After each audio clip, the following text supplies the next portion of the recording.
जय हिंद दोस्तों। तो कैसे हैं आप लोग? आई होप आप बहुत अच्छे होंगे और अच्छी तरीके से बोर्ड की तैयारी कर रहे होंगे। तो आज के इस वीडियो वैसे छात्र के लिए है जो कि इस साल यानी कि 2026 में मैट्रिक का परीक्षा देने वाले हैं। उनके लिए हम लेके आए मैथ का VBI ऑब्जेक्टिव प्रश्न, जो कि बिहार बोर्ड में 2026 में आने की संभावना 99% है, यही क्वेश्चन आएगा। तो ये रट के याद कर लीजिएगा। तो चलिए हम पहला क्वेश्चन की ओर भी बढ़ते हैं। यह देखिए, ये सब क्वेश्चन जितने भी हम कराएंगे मोस्ट इंपॉर्टेंट ऑब्जेक्टिव क्वेश्चन होंगे, जो कि बार बार बिहार बोर्ड रिपीट करता है। तो यहाँ पर देखिए पहला क्वेश्चन की ओर बढ़ेंगे। तो पहला क्वेश्चन यहाँ पर देखिए, दो लगातार संख्याओं का मासा, दो लगातार संख्याओं का मासा एक होता, ऑप्शन बी इसका बिल्कुल करेक्ट आंसर हो जाएगा। आगे बढ़ेंगे। दूसरा नंबर क्वेश्चन यहाँ पर ध्यान दीजिए। दूसरा नंबर क्वेश्चन है, निम्नलिखित में कौन सा परमेय संख्या पूछा। परमेय और अपरमेय वाला क्वेश्चन लगभग बिहार बोर्ड में 2 या 3 क्वेश्चन हर एक साल आता है, दोनों सीटिंग में, फर्स्ट हो या सेकेंड। परिमेय यहाँ पर खोजना है। तो देखिए, जिसका रूट निकल गया वो परिमेय है, जिसका रूट नहीं निकला वो अपरिमेय। देखिए, इसका रूट नहीं निकलेगा तो ये अपरिमेय है, ये भी अपरिमेय, लेकिन ये √4 का वर्गमूल निकल जाएगा यहाँ पर 2, और 2 गुना 2 यहाँ पर हो जाएगा, यानी कि इसका वर्गमूल निकालें 2 दूनी 4, यानी 4 एक परमेय संख्या, इसलिए इसका सही आंसर ऑप्शन सी बिल्कुल इसका करेक्ट आंसर हो जाएगा। आगे बढ़ेंगे। तीसरा नंबर क्वेश्चन देखिए, बहुपद का क्वेश्चन है। तीसरा नंबर क्वेश्चन कि बहुपद x² -11 का शून्यक पूछा है। तो यहाँ पर देखिए हम शून्यक निकालेंगे तो कुछ करना नहीं है, x² है यहाँ पर, और इसको माइनस है, इधर उधर ले जाएंगे तो प्लस, और स्क्वायर हटेगा तो रूट चढ़ेगा, तो x बराबर यहाँ पर हमारा हो जाएगा, x बराबर हो जाएगा √11। यहाँ पर प्लस और माइनस दोनों में रहेगा। √11 हमारा क्या हो जाएगा, प्लस और माइनस दोनों में रहेगा। तो प्लस माइनस यहाँ पर ऑप्शन डी इसका बिल्कुल करेक्ट आंसर यहाँ पर हो जाएगा, इसलिए इसका सही आंसर ऑप्शन डी इसका बिल्कुल करेक्ट आंसर हो जाएगा। आगे बढ़ेंगे। चौथा नंबर क्वेश्चन ध्यान से पढ़िए। यहाँ पर देखिए चौथा नंबर क्वेश्चन देखिए, एक घात वाले बहुपद कहलाते हैं, यानी कि एक घात वाले बहुपद को रैखिक बहुपद यहाँ पर कहते हैं। क्या कहते हैं? रैखिक बहुपद। दो घात वाले बहुपद को द्विघात बहुपद कहते हैं, त्रिघात वाले बहुपद को त्रिघात बहुपद यहाँ पर कहेंगे। ये देखिए बहुत ही मोस्ट इम्पोर्टेंट ऑब्जेक्टिव क्वेश्चन है, इस चैप्टर से ही ऐसा ही क्वेश्चन आता है। यहाँ पर बोला रैखिक समीकरण युग्म दिया है 2x - 3y = 8, और दूसरा समीकरण 4x - 6y = 9। इसको निकालना संगत है कि असंगत के आश्रित है। इसको निकालने के लिए कुछ नहीं करना है, इधर से पहला लेना है 2, इधर से भी पहला लेना, यानी कि a1/a2 और बराबर हो जाएगा -b1/b2, तो 3 बटा में हो जाएगा -6, और यहाँ पर बराबर में हो जाएगा 8/9। यहाँ पर देखिए ये दोनों आपस में बराबर है, क्यों? क्योंकि 1/2 यहाँ पर आ जाएगा, इसको भी काटेंगे, माइनस से माइनस कटेगा तो 1 यहाँ पर 2 आ जाएगा। लेकिन यहाँ पर देखिए 1/2, लेकिन यहाँ पर जो है 8/9 ये बराबर नहीं है, यानी कि ये कौन सा फॉर्मेट में बैठ रहा है, तो a1/a2 बराबर b1/b2 not equal to c1/c2 ये बन रहा है। इनमें से कोई हल नहीं को असंगत भी यहाँ पर कहा जाता है, इसलिए इसका सही ऑप्शन क्या हो जाएगा, ऑप्शन बी इसका बिल्कुल करेक्ट आंसर हो जाएगा। आगे बढ़ते हैं। छठा नंबर क्वेश्चन यहाँ पर ध्यान से देखिए, दो रैखिक समीकरण के लेखा चित्र यदि समांतर हो, यहाँ पर समांतर होता है तो कोई हल नहीं होता है, हलों की संख्या कोई हल नहीं, यानी कि शून्य, कोई हल नहीं होता है, यानी कि शून्य। ऑप्शन ए बिल्कुल इसका करेक्ट आंसर हो जाएगा। आगे बढ़ेंगे। 7वां नंबर क्वेश्चन देखिए, द्विघात समीकरण x² + 2x - 3 के मूलों का योग का मान निकालें।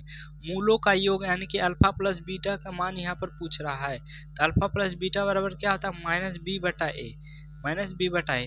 आगे वाला 1a का मान, बीच वाला b का मान, और इस वाला c का मान। तो हमें b और a निकालना है, तो माइनस लिखेंगे, b की जगह पर क्या हम लिखेंगे 2, और यहाँ पर a की जगह पर 1 लिखेंगे, यानी कि इस 1 का कोई मतलब है नहीं डिनोमिनेटर में, यानी कि हर में है, इसलिए -2 इसका बिल्कुल करेक्ट आंसर हो जाएगा, इसलिए इसका सही आंसर ऑप्शन ए यहाँ पर करेक्ट आंसर हो जाएगा। 8वां नंबर क्वेश्चन पर बढ़ेंगे।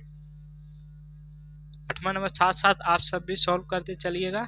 8वां नंबर क्वेश्चन है, यदि द्विघात समीकरण 2x² minus 7x minus P का एक मूल्य 2 हो तो पी का मान। इस टाइप का क्वेश्चन बहुत बार बिहार बोर्ड में पूछता है। बस क्या करता है, समीकरण चेंज कर देता है, पी की जगह पर x दे देता है, q दे देता है, a दे देता है, b। और बस इसी टाइप का क्वेश्चन बार बार बिहार बोर्ड में रिपीट होता है। हाँ, अंक चेंज हो सकते हैं, बाकी फॉर्मेट बिल्कुल चेंज नहीं होगा। तो यहाँ पर एक मूल दिया है 2, तो मूल का मतलब यहाँ पर हो जाता है x का मान, मूल का मतलब x का मान। तो हम कुछ करना नहीं, जहाँ जहाँ x वहाँ वहाँ 2 पुट कर देंगे। तो यहाँ पर 2 हो जाएगा, x की जगह पर लिखेंगे 2 का स्क्वायर माइनस 7x की जगह पर लिखेंगे 2 और माइनस p बराबर 0। इसको सॉल्व करेंगे तो भाइयों पूरा सॉल्व करते हैं। देखिए 2 हो जाएगा, 2 दूनी यहाँ पर 4 हो जाएगा, और 4 दूनी 8 हम डायरेक्ट लिख दें, नहीं तो ऐसा ही रहने देते हैं। 2 दूनी यहाँ पर हो जाएगा 4 माइनस 7 दूनी 14 माइनस हो जाएगा p बराबर हो जाएगा 0। यहाँ हो जाएगा 8, क्या हमारा हो जाएगा 8, 4 दूनी 8, 8 माइनस 14 बराबर माइनस p बराबर यहाँ पर हो जाएगा 0। यहाँ हम इसको 14 में से 8 को घटाएंगे तो हमारा बचेगा -6। क्या हमारा बचेगा -6, और यहाँ पर देखिए हम -6 बचेगा, और यहाँ बचेगा -p, यहाँ बचेगा -p बराबर यहाँ पर 0 बचेगा। और हम यहाँ पर क्या करेंगे, इधर माइनस है तो उधर चला जाएगा प्लस में, यहाँ पर p -p बराबर हो जाएगा प्लस का 6, ये माइनस में तो उधर चला जाएगा, ये माइनस इधर चला आएगा तो ये खत्म हो जाएगा। तो इसलिए ऑप्शन डी इसका बिल्कुल सही आंसर, -6 इसका बिल्कुल करेक्ट आंसर हो जाएगा। आगे बढ़ेंगे 9वां नंबर क्वेश्चन।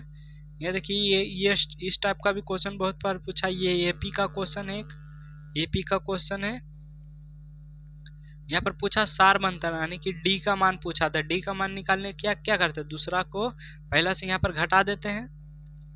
क्या करते हैं, दूसरा को पहला से यहाँ पर घटा देते हैं। डी का मान पूछा है तो क्या हो जाएगा -6, और यहाँ पर माइनस हो जाएगा -10, क्या हो जाएगा 10, यहाँ पर हो जाएगा -10।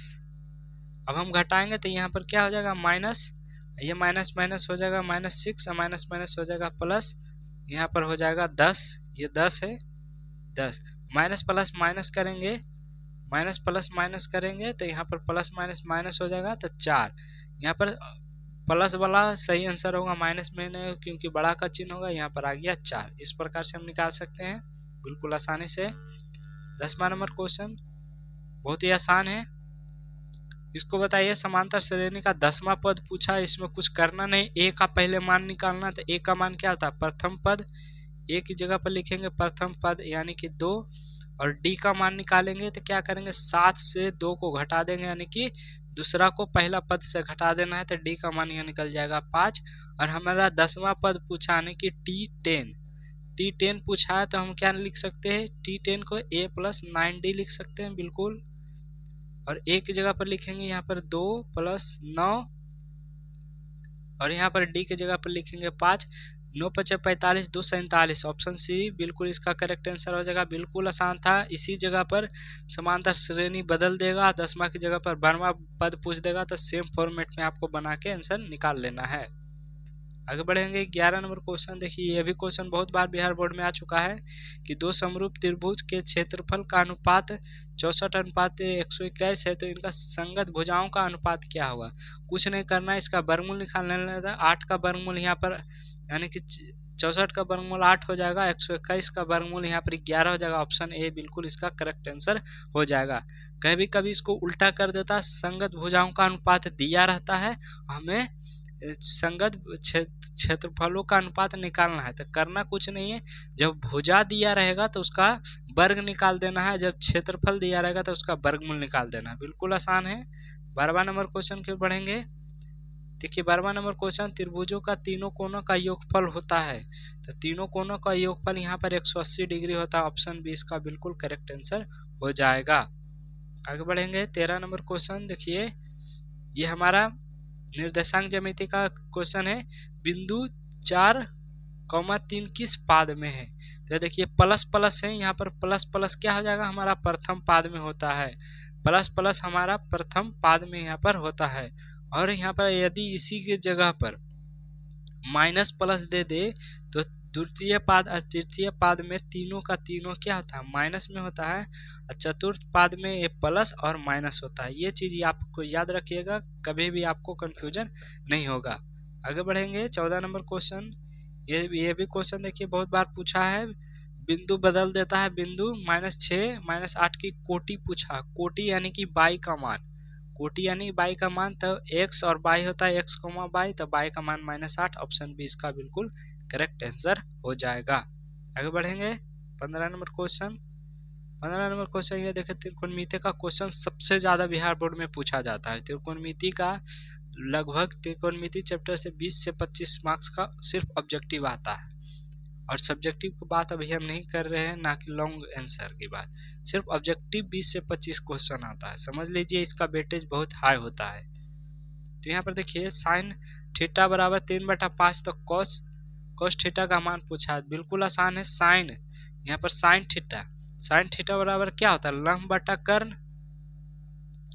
लंब यानी कि एल का मान यहाँ पर दिया है, यहाँ पर एल का मान दिया है 3, हमारा ये एल का मान दिया लंब आधार और कर्ण। के का मान यहाँ पर दिया हुआ 5, हमें सिर्फ निकालना क्या, आधार। ए बराबर आधार। यदि हम इसको इंग्लिश में हाइपोटेनियस बोलते हैं, लंब को क्या बोलते हैं, आप सबको तो पता ही होगा। तो करना कुछ नहीं है, इसमें हमको आधार निकालना है। तो बिल्कुल इसका एक ट्रिक है, 3 और 5 रहेगा तो आधार 4 आएगा। ये ट्रिपलेट फॉर्म है 3 4 5, याद रखिएगा। 3 और 5 है तो आधार कितना आएगा, 4। और कॉस थीटा बराबर होता है आधार बटा कर्ण यानी कि 4/5। आधार बटा कर्ण यानी कि 4/5। 4/5 ऑप्शन ए में यहाँ पर बिल्कुल करेक्ट आंसर हो जाएगा। आगे बढ़ेंगे, बहुत ही आसान क्वेश्चन है ये देखिए। Sine square theta plus cos square theta बराबर होता है 1। Sine square theta plus cos square theta बराबर यहाँ पर होता है 1, इसको याद रखिएगा। आगे बढ़ेंगे, मान वाला क्वेश्चन बहुत बार पूछा बिहार बोर्ड में। तो कौशिक थीटा का मान यानी कि कौशिक 45 डिग्री का मान क्या होता है, तो इसका जस्ट उल्टा निकालेंगे, साइन 45 डिग्री का मान। साइन 45 डिग्री का मान यहाँ पर निकालेंगे तो क्या होगा, साइन 45 डिग्री का मान होता है 1/√3 यानी 1/√2, सॉरी 1/√2। 1/√2 होता है, यहाँ पर 1/√2 होता है। अभी जैसे इसका उल्टा कर देंगे तो ऊपर चला जाएगा √2। √2 इसका ऑप्शन सी बिल्कुल करेक्ट आंसर यहाँ पर हो जाएगा। आगे बढ़ेंगे 18 number question. Sine 90 minus theta, तो साइन बदलेगा कॉस में, तो कॉस थीटा हो जाएगा। ऑप्शन सी इसका बिल्कुल करेक्ट आंसर हो जाएगा। आगे बढ़ेंगे 19 नंबर क्वेश्चन। 19 नंबर क्वेश्चन देखिए, tan स्क्वायर 60 डिग्री का मान पूछा है। तो tan 60 डिग्री का मान होता है √3, यहाँ पर होता है। √3 का स्क्वायर कर देंगे तो √3 का स्क्वायर क्या करेगा, स्क्वायर से रूट कट जाएगा, तो यहाँ पर सिर्फ 3 बचेगा। ऑप्शन बी बिल्कुल इसका करेक्ट आंसर हो जाएगा। आगे बढ़ेंगे 20वां नंबर क्वेश्चन देखिए। 20वां नंबर क्वेश्चन क्या है हमारा, सेक स्क्वायर 60 डिग्री -1 का मान पूछा है। तो पहले हम क्या लिखेंगे, इसका उल्टा निकालेंगे, यानी कि cos 60 डिग्री का मान निकालेंगे। तो cos 60 डिग्री का मान यहाँ पर होता है 1/2। क्या होता है, 1/2। तो सेक 60 डिग्री का मान हो जाएगा 2, बिल्कुल निकल जाएगा, 2 हो जाएगा। अब 2 का यहाँ पर लिखेंगे 2, 2 का यहाँ पर हो जाएगा स्क्वायर, 2 का स्क्वायर हो जाएगा -1 हो जाएगा। 2 का स्क्वायर 4 -1 बराबर 3। ऑप्शन बी बिल्कुल इसका करेक्ट आंसर हो जाएगा। इस टाइप का क्वेश्चन बहुत बार बिहार बोर्ड में पूछा है। फॉर्मूला से रिलेटेड भी बहुत आता है क्वेश्चन बिहार बोर्ड में। तो निम्नलिखित में कौन वृत्त का क्षेत्रफल का सूत्र, वृत्त का क्षेत्रफल क्या होता है हमारा πr स्क्वायर। परिधि होता है 2πr भले, लेकिन यहाँ पर क्षेत्रफल पूछा है तो πr स्क्वायर। आगे बढ़ेंगे 22 नंबर क्वेश्चन। 22 नंबर क्वेश्चन, गोले का आयतन का सूत्र। गोले का आयतन का सूत्र होता है 4/3 πr3, 4/3 πr3, इसको याद रखिएगा। और अर्धगोला का, शंकु का पृष्ठीय क्षेत्रफल, ये सब सारा क्वेश्चन पूछता है बिहार बोर्ड में, इसलिए सारा का सारा फॉर्मूला याद कर लीजिएगा। यहाँ पर देखिए बहुलक पूछा जो सबसे ज़्यादा बार आया है।